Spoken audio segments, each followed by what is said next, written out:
Hey guys, what's up? Maambon na hapon dito ngayon sa Silang, Cavite.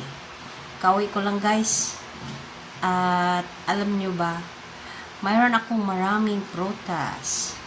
Dahil mayroon akong friend galing sa probinsya.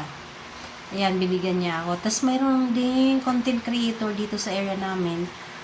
Yun yung kanyang content about sa kanilang bayabas at avocado.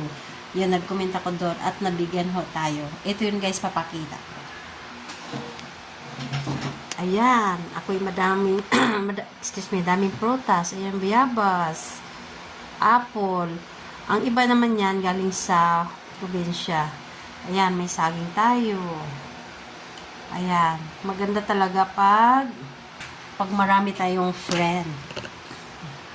Yung iba niya naman ay galing sa probinsya, sa Pangasinan ata. Tas yung yung taga rito lang sa area naman. Yun yung kanyang content kasi. Ko-comment lang ako. Excuse me. And guys,